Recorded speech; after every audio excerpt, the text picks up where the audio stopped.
इसके आगे बहस नहीं। अभी एक हमारे साथी बोल के कहते, इसीलिए मैं ये बात कह रहा हूं कि संविधान में संशोधन करना पड़ेगा अगर पेपर बैलेट से चुनाव करना है। ऐसा कानून में कोई प्रावधान नहीं है जो पेपर बैलेट से चुनाव ना हो सके, ऐसा कोई नहीं है।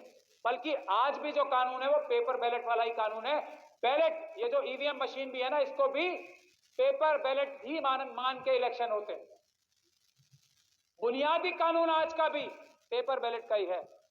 तो इसलिए मैं निवेदन कर रहा हूं, ये वकालत का जो काम है, कानून बताने का काम है, हम पे छोड़ दीजिए। हम झूठ नहीं बोलते, हम सच बोल रहे हैं। मैं इसीलिए चैलेंज कर रहा हूं बार बार लोगों को कि अगर मोदी सरकार में उनके अटॉर्नी जनरल है ना, उनके सॉलिसिटर जनरल है, आए बहस करें और मैं उन्हें बताता हूं कि कैसे झूठ बोल रहे हैं सब, और ये कितनी बड़ी भ्रांति फैला रखी है कि कानून में बदलाव करना पड़ेगा। कोई बदलाव करने की जरूरत नहीं है, कुछ जरूरत नहीं है। पैसे कम खर्च होंगे, ये मैं कह रहा हूं, मेरी बात पे तो भरोसा है आपको। पैसे कम खर्च होंगे, टाइम कम खर्च होगा और सबसे ज्यादा सुरक्षित इलेक्शन होंगे पेपर बैलेट से। ईवीएम से चुनाव सुरक्षित हो ही नहीं सकते, पैसे ज्यादा खर्च होते हैं और धोखा ही धोखा है, टाइम भी ज्यादा लगता है। तीनों तरीके से ईवीएम से चुनाव धोखा ही धोखा है, फ्रॉड ही फ्रॉड है। इसके अलावा कुछ बात ही करने की जरूरत नहीं है। जो ईवीएम के पक्ष में बात करता है वो समझ जाओ, या तो बेवकूफ बन रहा है या बेवकूफ बना रहा है। देश बचाओ,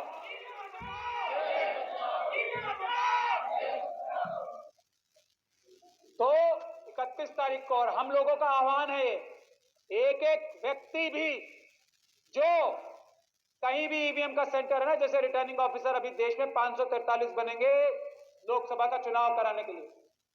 एक एक ऑफिस के बाहर हमें हजारों की संख्या में बैठना है, जैसे सीएनआरसी के प्रोटेस्ट में, किसान आंदोलन में बैठे थे। हमें इस तरह का देश में माहौल बनाना है, जैसे SC/ST एक्ट जब हटाया था 2018 में अप्रैल 2 को, वो माहौल देश में क्रिएट करना है। जब ये सरकार ईवीएम से चुनाव कराने से पीछे हटेगी, वरना इनकी तो जिंदगी और मौत का सवाल है। वोट इन्हें एक भी नहीं पड़ना और ये ईवीएम से चुनाव नहीं करेंगे, ऐसा कभी संभव है? समझ लो बात, और किसी तरीके से नहीं मानने के।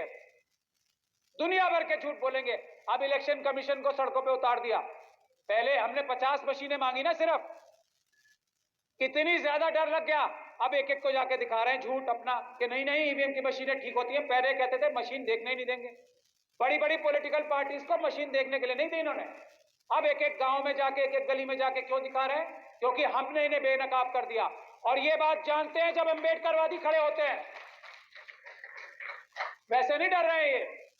जब अम्बेडकरवादियों ने कमर कस ली है, अब मुकाबला होगा।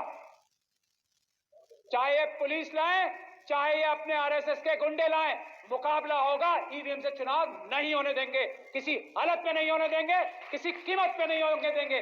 जिसकी जो ताकत लगा ले। देश बचाओ।